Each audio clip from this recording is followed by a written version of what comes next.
ओम शांति। आज विशेष शिव बाबा का दिन सद्गुरुवार है। आज बाबा की हम सभी मुरली सुनेंगे। आज 21/9/2023 प्रातः मुरली ओम शांति बाप दादा मधुबन। हम सभी बाबा की मुरली सुनेंगे। आज बाबा ने हम बच्चों को हेडलाइन में कहा है, मीठे बच्चे, जब तक आत्मा में पाठ है तब तक उसे 100% रेस्ट मिल नहीं सकता। रेस्ट मिलती है निर्माण धाम में, वहाँ कोई पाठ नहीं है। प्रश्न है, जो बच्चे चलते चलते पढ़ाई से थक जाते हैं, उन्हें फिर कौन से संकल्प आते हैं जो संकल्प विकल्प रूप ले लेता है? उत्तर है फर्स्ट, उन्हें बाप को छोड़ देने के अर्थात फारगति दे देने के संकल्प आते हैं। बाबा कहते हैं यह संकल्प आना भी विकल्प है। ऐसे संकल्प करना भी पाप है। पढ़ाई ना पढ़ना माना ही थक जाना। ऐसे बच्चे अपना खाना खराब कर लेते हैं। दूसरा, अगर किसी बात के कारण कोई माता पिता से रूठ जाते हैं तो वह 21 जन्मों की बादशाही गवा देते हैं। आज का गीत है, आज अंधेरे में है इंसान, ज्ञान का सूरज चमका दो भगवान। ओम शांति। यह है भक्ति मार्ग का गीत व प्रार्थना। किसके पास प्रार्थना करते हैं? भगवान के पास। परंतु घोर अंधियारे में होने के कारण भगवान को जानते ही नहीं हैं। तो अब सुनो। अब सुने कौन? जब भगवान उनकी पुकार सुने तब आकर ज्योति जगाते हैं।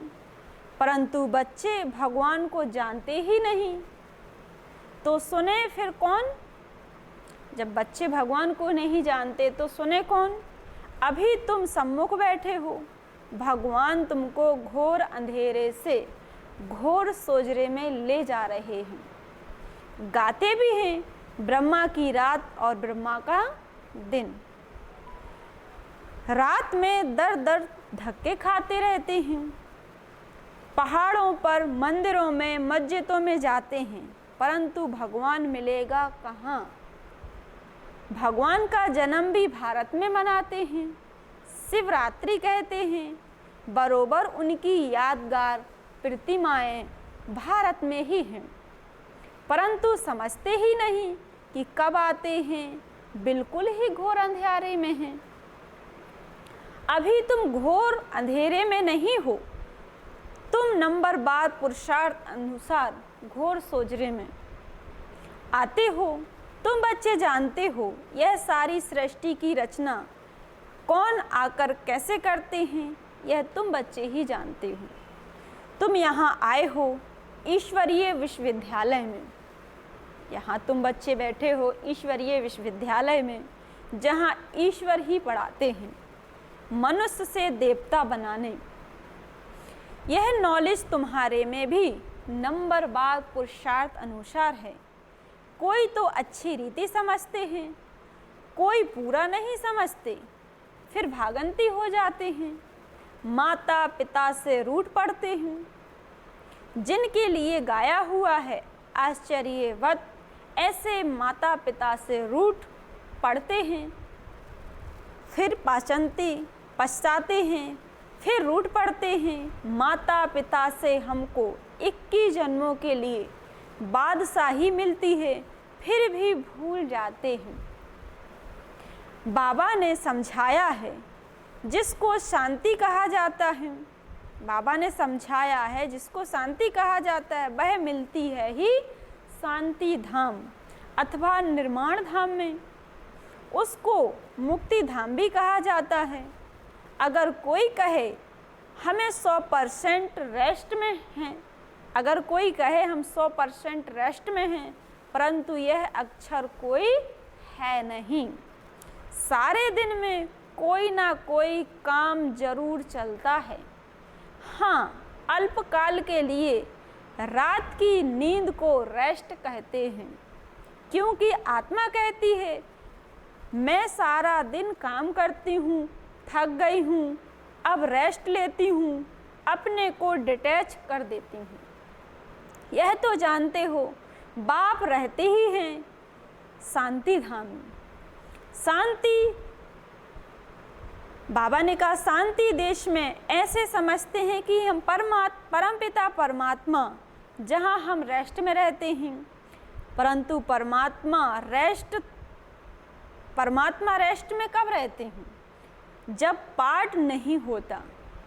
मुक्ति धाम में कोई काम नहीं करते। यह बड़ी समझने की बातें हैं। अभी तुम्हारी बुद्धि का ताला खुल जाता है। बाप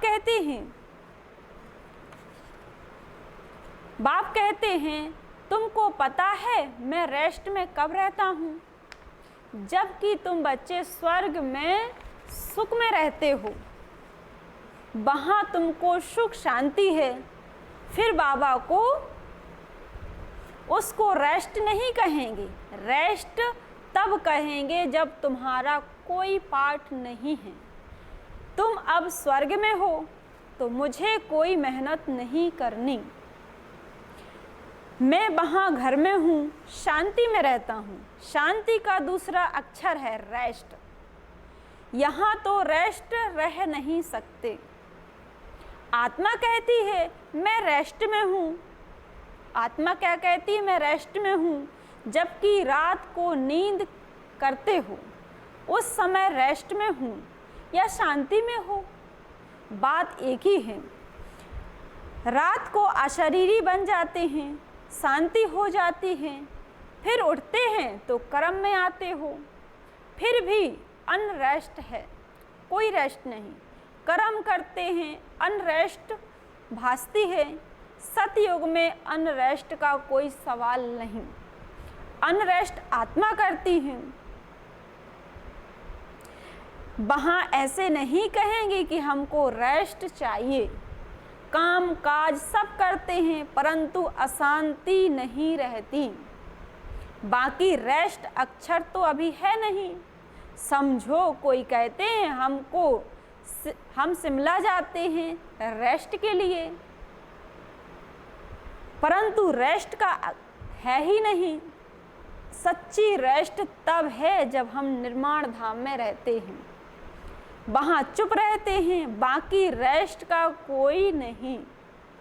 कोई कहते हैं हमको 100% रेस्ट है, यह तो रॉन्ग है।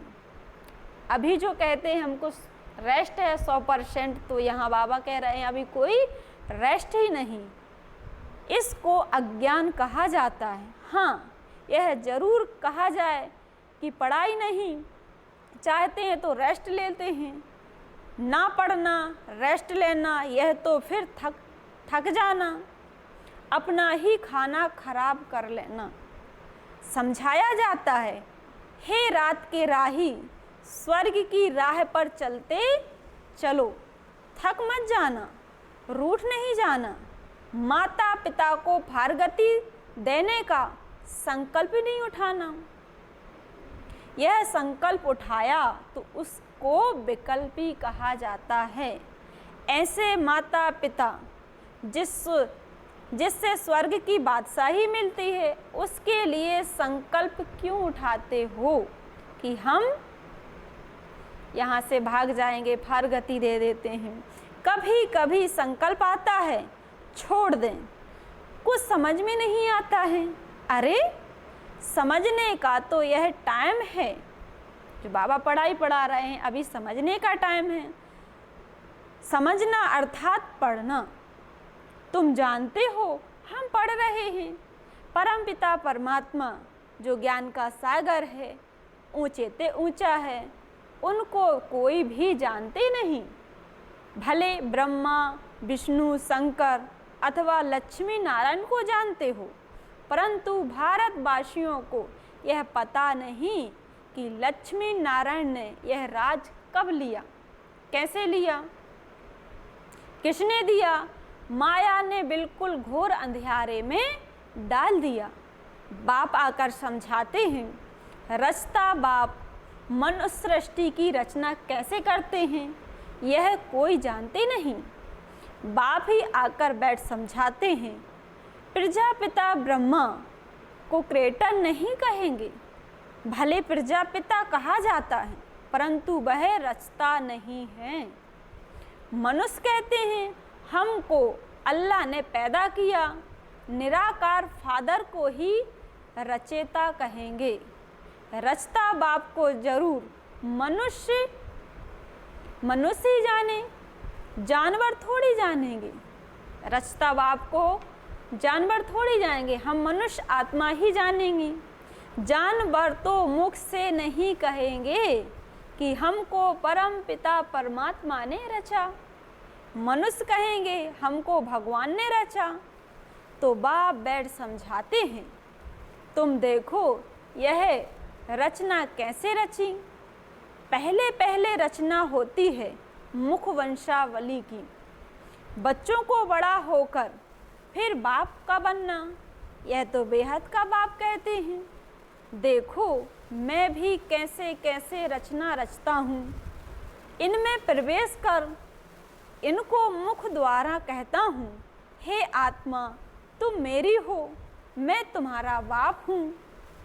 फिर इनके द्वारा तुम बच्चों को रचता हूँ। ब्रह्मा बाबा द्वारा हम बच्चों को रचते हैं। तुम हो मुख वंशावली ब्राह्मण। अज्ञान काल में भी कहते हैं ना, जैसे कि तैसे। अब बाप कहते हैं तुम ब्रह्मा के बच्चे बन जाते हो तो अभी तुम हो मुख वंशावली ब्राह्मण। फिर तुम मुख वंशावली कैसे बने? बाप कहते हैं तुम मेरे हो, फिर तुम देवी घराने में जाएंगे। बाप यह ईश्वरीय रचना कैसे रचते हैं? शिव बाबा यह ईश्वरीय रचना कैसे रचते हैं यह कोई भी नहीं जानते। बाप समझाते हैं, यह ब्रह्मा भी कहते हैं मैं भी मुख वंशावली बनता हूँ। बाप के साथ माँ जरूर चाहिए। तुम कहते हो हम प्रजापिता ब्रह्मा के मुख वंशावली हैं। शिव बाबा ने हमको अपना बनाया, उनको शरीर तो चाहिए ना।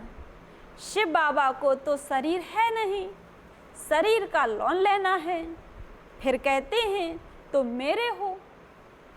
इसको कहा जाता है मुख वंशावली ब्राह्मण। शिव बाबा इस मुख से बन्नी भी यानी स्त्री द्वारा कहते हैं कि तुम मेरे बच्चे हो। बाप ही समझाते हैं और कोई शास्त्रों में यह बातें है नहीं। अभी तुम सुनते हो फिर प्रायलोप हो जाएंगे। शिव बाबा की अभी हम सभी सम्मुख सुन रहे हैं, फिर शिव बाबा परम धाम में बैठ जाते हैं। इस समय है घोर अंधियारा। बाप आकर रोशनी करते हैं। तब तो ब्रह्मा की रात ब्रह्मा का दिन गाया हुआ है। कुछ तो है ना, गाया हुआ है। झूठी माया झूठी काया, सच की तो रत्ती नहीं। परंतु बाप कहते हैं प्राय लोभ कुछ ना कुछ रहता है। थोड़े रहेंगे फिर झाड़ वृद्धि को पाता जाएगा।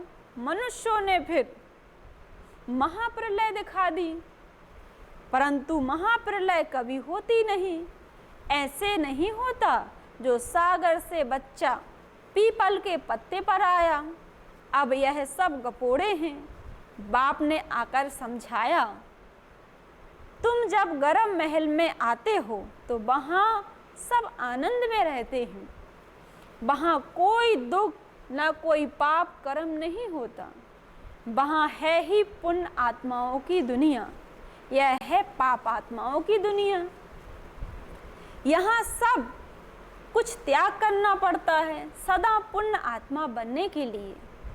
तुम इतना पुण्य आत्मा बनते हो जो अल्पकाल के लिए क्या सदा काल के लिए सुख में बन जाते हो। तुम अविनाशी पुण्य आत्माएं बन जाते हो। फिर यहाँ आधा कल्प पाप आत्माएं कहेंगे। घड़ी घड़ी दान पुण्य करते रहते हैं। भारत को कंप्लीट धर्माऊ कहा जाता है। भारत में दान पुण्य करते हैं। तुम जानते हो यह दुनिया हमको छोड़नी नहीं है, फिर आना ही। इस दुनिया की सामग्री तुम ट्रांसफर करते हो नई दुनिया के लिए। मनुष्य ईश्वरीय अर्पण करते हैं, अर्थात ट्रांसफर दूसरे जन्म के लिए।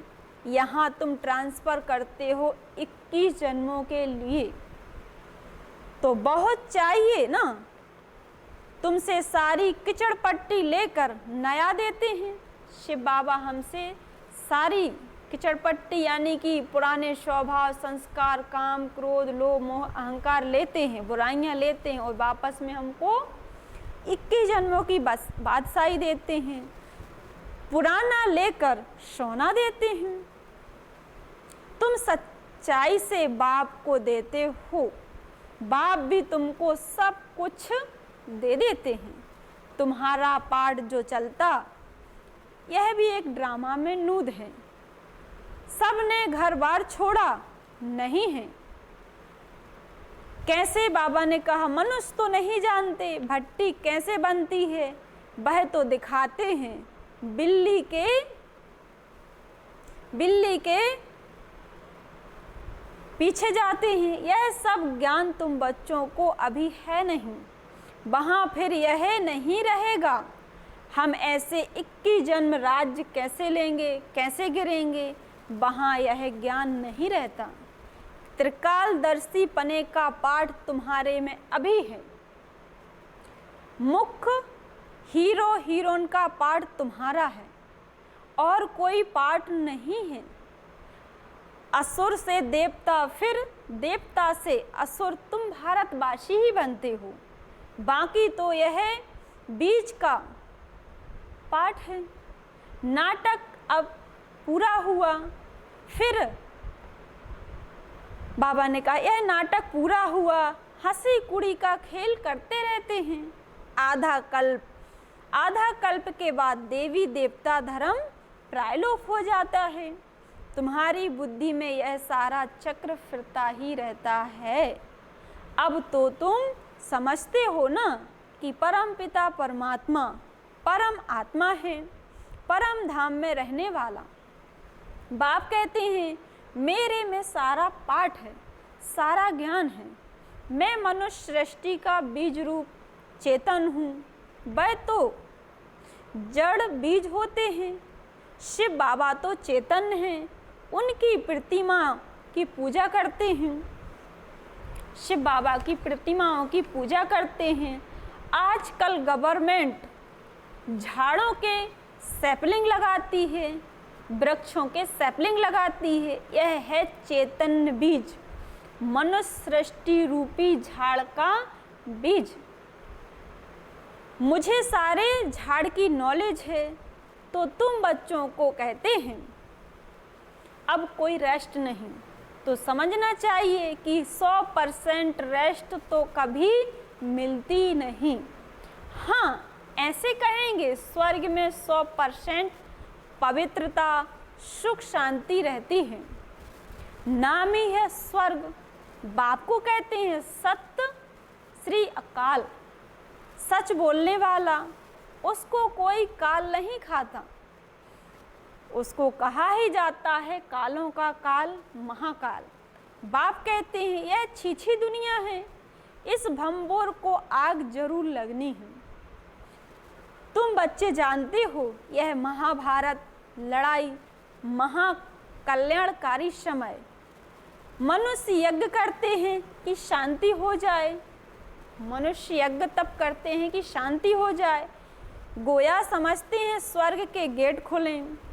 तुम तो ताली बजाते हो भंबोर को आग लगे तो हम नई दुनिया वैकुंठ में जाएंगे। यह विनाश ज्वाला इस रुद्र ज्ञान यज्ञ से ही प्रज्वलित होगी।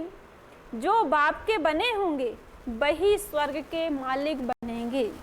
बाकी सबको हिसाब किताब चुकतू कर वापस जरूर जाना है। तुम जानते हो अभी वापस मुक्ति धाम में तो कोई जाकर अपना पाठ फिर से रिपीट करेगा, मुक्ति धाम में नहीं जाना।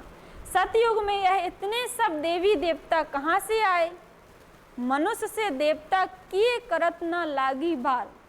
तुमको कौड़ी से हीरा जैसा बनाना, पतित से पावन बनाना। जितना जो नॉलेज धारण करेंगे उतना पद जरूर पाएंगे। राजधानी स्थापन हो रही है, तुम जानते हो हम अपने लिए राजधानी स्थापन कर रहे हैं श्रीमत पर। अगर श्रीमत से कोई रूठ कर अपनी मत पर चलते हैं तो वह रावण मत कहेंगे। इसलिए कदम कदम पर तुम श्रीमत लेते रहो। बाप जीते जी तुमको ट्रस्टी बनाता है। अच्छा, मीठे मीठे शिकीलदे बच्चों प्रति मात पिता बाप दादा का याद प्यार और गुड मॉर्निंग, नमस्ते नमस्ते। हम बच्चों की रूहानी बाप दादा, शुक्रिया बाबा शुक्रिया। सदा रहेंगे हंसते हंसते, बनेंगे फरिश्ते। ओम शांति। धारणा के लिए मुख्य नंबर 1 है कंप्लीट दानी बनना है। सच्चाई से सब बाप को अर्पण कर नई दुनिया के लिए ट्रांसफर कर देना है। दूसरा है जीते जी ट्रस्टी बन कदम कदम पर बाप से श्रीमत लेनी है। कभी भी श्रीमत से रूठ कर मन मत पर नहीं चलना है। आज का वरदान है कमांड स्वरूपधारी बन, सेवा में खुदाई जादू का अनुभव करने वाले खुदाई खिदमतगार भव। बाबा का विशेष वरदान है हम बच्चों के लिए कमांड स्वरूपधारी बन, सेवा में खुदाई जादू का अनुभव करने वाले खुदाई खिदमतगार भव। वरदान का डिटेल है स्वयं को सिर्फ सेवाधारी नहीं लेकिन ईश्वरीय सेवाधारी समझकर सेवा करो। इस स्मृति से याद और सेवा स्वतः कमांड हो जाएगी। जब खुद को खिदमत से जादू करते हो, अकेले नहीं हो, लेकिन सफलता की मंजिल दूर से दिखाई देगी। इसलिए सिर्फ खुदाई खिदमतगार नहीं, खुदाई खिदमतगार हो, यह नाम सदा याद रहे तो सेवा में स्वतः खुदाई जादू भर जाएगा और असंभव भी संभव हो जाएगा। आज का स्लोगन है कर्मयोगी बनना है तो कमल आसनधारी न्यारे और प्यारे बनो। कर्मयोगी बनना है तो कमल आसनधारी न्यारे और प्यारे बनो। अच्छा, ओम शांति ओम शांति। ये थे आज के बाबा के गुरुवार के महावाक। सभी को बहुत बहुत धन्यवाद। ओम शांति।